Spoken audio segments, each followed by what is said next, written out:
Hello friends, welcome back to my channel. আশা করি সবাই ভালো আছো, আমিও ভালো আছি।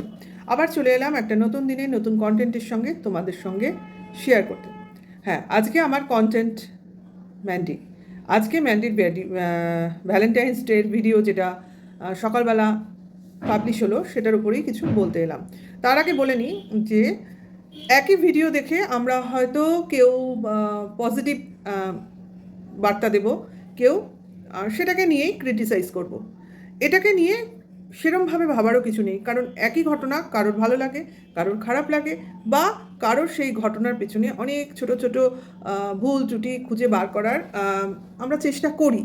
কেন করি? কারণ তারা সেই রকমই কন্টেন্ট দেয় যেগুলো নিয়ে আমরা কন্টেন্ট করতে পারবো। আশা করি সবাই বুঝতে পারছো কি বলতে আসছি। অ্যাকচুয়ালি আমার তো কোনো কালেই ম্যান্ডির ভাবগতিক একদমই ভালো লাগে না। স্যান্ডিকে আমার তুলনামূলক ভালো লাগে, কারণ ছেলেটা সৎ হওয়ার চেষ্টা করে যতটা সম্ভব, কিন্তু এই রকম যার ওয়াইফ সেখানে ও নিজেকে পুরোপুরি 100% তো অনেক দূরের কথা, 70% যদি ঠিক দেখাতে পারে, বাকি 30% এর সঙ্গে হ্যাঁতে হ্যাঁ নাতে না একে মেলাতেই হয়। সব কিছু বলার আগে এইটা বলে নিলাম, আরেকটা কথা বলে নিই। এই যে ভ্যালেন্টাইন্স ডে, ভালোবাসা দিবস উপলক্ষ করে যা ভালোবাসার দেখানোর একটা প্রক্রিয়া চললো টোটাল ভিডিওতে, তার সার্বজনীন একটা যা প্রতিক্রিয়া আমার মনে জাগ্রত হলো, সেটা হলো সবই দেখানো, দেখানোর জন্য দেখানো। ভালোবাসা কি দেখানোর জিনিস? আমার তো মনে হয় না। কারণ ভালোবাসা দুজন মানুষের অন্তরঙ্গতার একটা মুহূর্ত, সেখানে সেই জিনিসটা যখন আমি পাবলিকলি দেখাচ্ছি, পাবলিসিটি করছি বা করতে চাইছি, তখনই সেটা লোক দেখানোর মধ্যে পড়ে যাচ্ছে। তাহলে আসি, ফার্স্ট অফ অল, রাত্রিবেলা ভিডিওটা হয়েছে এবং রাত 12টার পর, 11:30 12টার পর থেকে ভিডিওটা স্টার্ট করেছে। রান্না দিয়ে স্টার্ট হলো, মেটে স্টমাক ওসবের একটা চচ্চড়ি বানালো মাংসের। সেটা তো ও প্রথমে দেখালো এবং মাঝখানে, ভিডিওর মাঝখানে বলেও নিয়েছে। জাস্ট একটা চাট টাইপের জিনিস। এই ধরনের জিনিস কী কাজে লাগে আমরা সবাই জানি। ও দেখালোও সেই জন্য যে আমি এই জিনিসটা রান্না করছি, তার সঙ্গে না রুটি বললো, না ভাত বললো, না আদার্স কিছু বললো, এবং সর্বোপরি অত রাতে ওগুলো দিয়ে যে খাওয়া হবে না সেটাও পরিষ্কার। কাজে এটাই হলো আমাদের একটা উস্কানিমূলক কন্টেন্ট দেওয়া। মানে আমি এই জিনিসটা রান্না করছি, তোমাদের সবারই ব্যাপারটা পরিষ্কার মনে মনে রয়েছে, কাজেই তোমরা বুঝতেই পারছো আমি কি দিয়ে খাবো বা কেন আমি এটাকে তৈরি করছি বা কিভাবে আমি আমার ভ্যালেন্টাইন্স ডে রাতটা সেলিব্রেট করব। আশা করি তোমরা বুঝে নেবে, আমার দেখাতে হবে না, কারণ আমি দেখাতে পারবো না। কারণ আমি এর আগে অনেকবার দেখিয়েছি, আমরা জেনেওছি আর আমরা জানিও যে এটা ওদের হ্যাবিচুয়েট জিনিস। এরপর আসি ঘর সাজানোর ব্যাপারে। ঘর সাজানো, ঘর বন্ধ করে ঘর সাজানো চলছে, টুনি লাইট দিয়ে ঘরদোর সাজানো চলছে। আমার প্রথমে মনে হয়েছিল, সিলিংয়ে যখন টুনি লাইটটা সাজালো, আমার মনে হয়েছিল এটা কি ওর একার পক্ষে সম্ভব যে সিলিংয়ে উঠে টুনি লাইট সেট করবে। এবং তখনই আমার মনে হয়েছিল, এই যে বলছে যে স্যান্ডি কিছু জানে না, পাশের ঘরে বসে রয়েছে, সে তার কাজকর্ম করছে, বা স্যান্ডির অজান্তে এই জিনিসটা প্ল্যানিং হয়েছে, এটা পুরোপুরি ফেক ব্যাপার। কারণ স্যান্ডি সবই জানে এবং এটাই হলো ওদের এই ভিডিওর কন্টেন্ট, এবং দুজনের মিলিভগত ব্যাপার এটা। এবং এতে স্যান্ডিরও খানিকটা হাত ছিল বা পরিকল্পনা ছিল, হতেই পারে। ঠিক আছে, আমার মনে হয়, কারণ সিলিংয়ে উঠে টুনি লাইট টাঙাবে, অবশ্য তারপর টুনি লাইটটা ধপ করে পড়েও গেল, সেটা তো কোইন্সিডেন্ট হতেও পারে। যাই হোক, যেটাই হোক, এটা আমার মনে হলো। আদৌ কী ঘটনা সে তো ওরাই জানে। তারপরে সারপ্রাইজ, সাজাগোজা, এতটা টাইম ঘরের মধ্যে কাটাচ্ছে। আচ্ছা, প্রথমত আরেকটা জিনিস বলে নিই, এটা সন্দেহ, মানে এটা যে স্যান্ডি পুরো জানে বা ওর অজান্তে হয়নি, তার আরেকটা প্রমাণ হচ্ছে মেয়ে সেদিন বাড়িতে ছিল না। মেয়ে ঘরে ছিল না, পাশের ঘরেও ছিল না। তাহলে মেয়ে নিশ্চয়ই স্যান্ডি যখন ঘরে ঢুকলো চলে আসতো। তার মানে এটা ওদের পূর্ব পরিকল্পিত। এবং এই যে সারপ্রাইজ দিলাম, এই যে স্যান্ডিকে অবাক করে দিলাম, স্যান্ডি অবাক হয়ে গেল, এটা কোনোটাই অবাক হওয়ার জিনিস ছিল না। এইটা হচ্ছে জাস্ট নাটক, একটা নাটক ওরা প্লে করলো। কিন্তু আমরাও তো সেরকম, বা খুব কাঁচা নাটকও হতে পারে, বা নাটকটা নাটক বলে ওরা ভাবলো, কিন্তু আসলে ভাবলো যে ভিউয়ার্সরা তো ধরেই ফেলবে, কাজে বেশি পাকাপোক্ত নাটক করার দরকার নেই, কারণ প্রতিদিন রাত্রে মেয়ে বাড়িতে থাকে, সেই দিন রাত্রে এই মেয়ে নেই, তারপরেই এইসব সাজগোজ, রান্নাবান্না, লাইটিং, তাহলে এটা তো পূর্ব পরিকল্পিত। অবশ্যই অবশ্যই এটা পূর্ব পরিকল্পনাই ওদের ছিল, কারণ দর্শকদের কিছু দেখানোর ছিল, কিছু বোঝানোর করার চেষ্টা চলছিল। মানে এরা দুজনে চেষ্টা করছে খুব ভালোভাবে থাকতে, পুরনো ঘটনা ভুলে যেতে এবং দুজনের সঙ্গে দুজনের টাইম স্পেন্ড করতে, এটাই বোঝাতে চেয়েছিল। সেটা তো আমরা জানি যে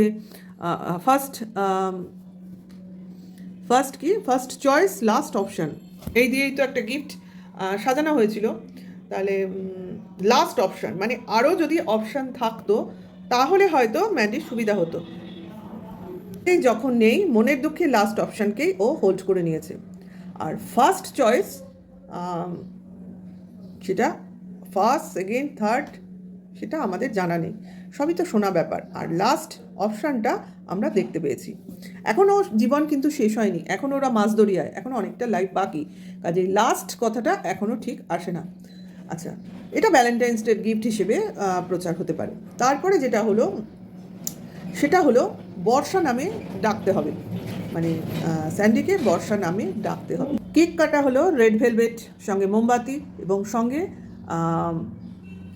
স্যান্ডির ঘোষণা, কি চাও, এবং ম্যান্ডির চাওয়া, বর্ষা নামে ডাকো। তাহলে অনেক চিন্তা, অনেক ভাবনা স্যান্ডির মনে স্থান পেল, চুপ হয়ে গেল, ভাবতে বসলো। অনেক ঘটনা যেন ওর মন দিয়ে ঘুরে ঘুরে চলে যাচ্ছিল, দ্বিধা দ্বন্দ্বে ভরা একটা প্রাণ। কিন্তু ওর ইচ্ছে ষোলো আনা যে ডাকার, কিন্তু ভাবছে কি করব, দর্শকরা কি ভাববে, ভিউয়ার্সরা কি ভাববে। এত সহজে মেনে নিল? মেনে তো নিল, আমরা দেখেইছি ভাই। আর তার জন্যই স্যান্ডি বলল, যখন ও ম্যান্ডিকে ভালোবেসেছিল তখন ম্যান্ডি ইউটিউবার ছিল না, মানে বিয়ে করেছিল তখনও না।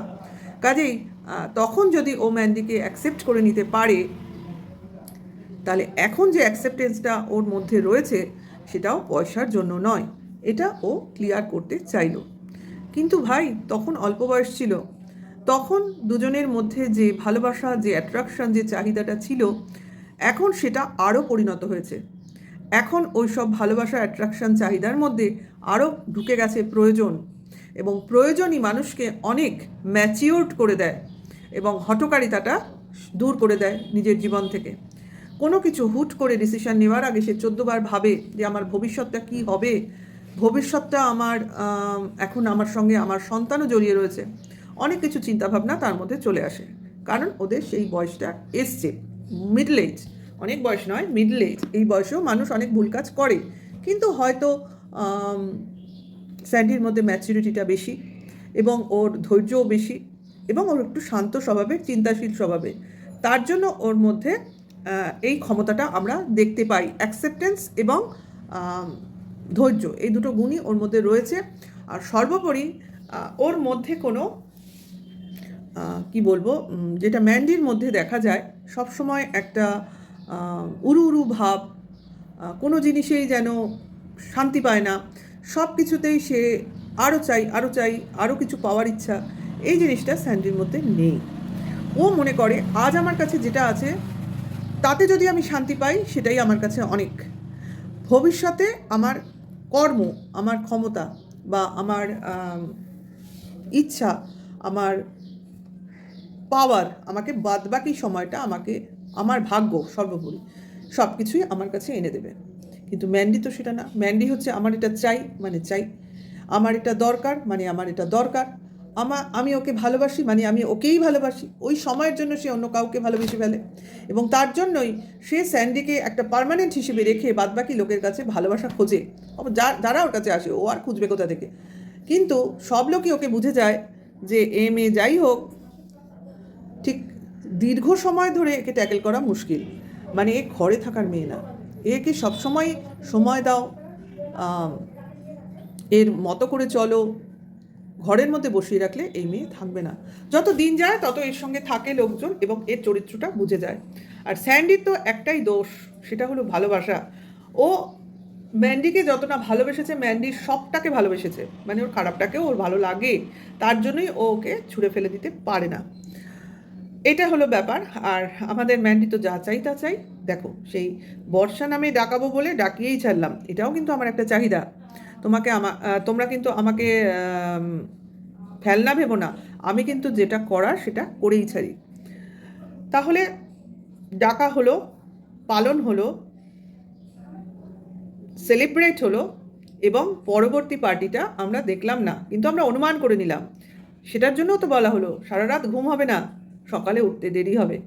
তাহলে এটা কি একটা বাবা মা যার কিনা একটা 6 বছরের 6+ বাচ্চা রয়েছে, হ্যাঁ, আবার যে হাই সোসাইটি সেটাও না, একটা লোয়ার মিডল ক্লাস ফ্যামিলি, তাদের মধ্যে এই ধরনের উচ্ছৃঙ্খলতা শোভা পায় না। এটা মোটেও অ্যাকসেপ্টেবল নয়। এটা আমাদের পরিবারের ঐতিহ্য কখনোই হতে পারে না।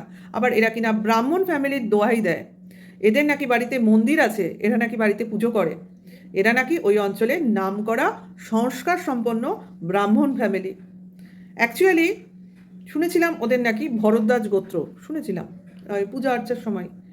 আমার সত্যিই লজ্জা করে যে অ্যাকচুয়ালি আমরাও ভরদ্বাজ গোত্র। এইরকম ভরদ্বাজ গোত্রের লোকজন এরকম হতে পারে, ব্রাহ্মণ এরকম হতে পারে, সত্যি আমার দেখলে অবাক লাগে। ব্রাহ্মণের নামের কলঙ্ক এই ফ্যামিলিটা, এর ফ্যামিলির লোক, প্রতিটা লোক, আশপাশের লোক সবাই সব কিছু জানে, কিন্তু এদের কোনো রকম শিক্ষাই দিতে পারেনি এরা। এত এদের পয়সার গরম, মানুষ পয়সায় কি এতটাই উচ্ছৃঙ্খল হয়ে যায়? তাহলে এই রকম পয়সা থাকার থেকে না থাকা ভালো।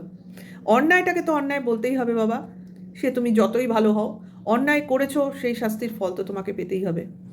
এই কথার বান বা বাক্যবান সহ্য করতেই হবে। সমালোচনা দিচ্ছ, সমালোচনা হবে না এটা কখনো হতে পারে না। সমালোচনা হবেই যতদিন না নিজেরা সঠিক হবে। ওকে, বাই, এটুকুই বলতে এলাম। সবাই ভালো থেকো, সুস্থ থেকো, কিন্তু অবশ্যই এই ম্যান্ডির মতো লাইফ লিড করতে যেও না। জীবনে শান্তি থাকবে না, এইটুকু বলতে পারি। বাদবাকি কী থাকবে সেটা তোমাদের চয়েস। টাটা, বাই, আবার দেখা হবে অন্য সময় অন্য একটা ভিডিওর সাথে।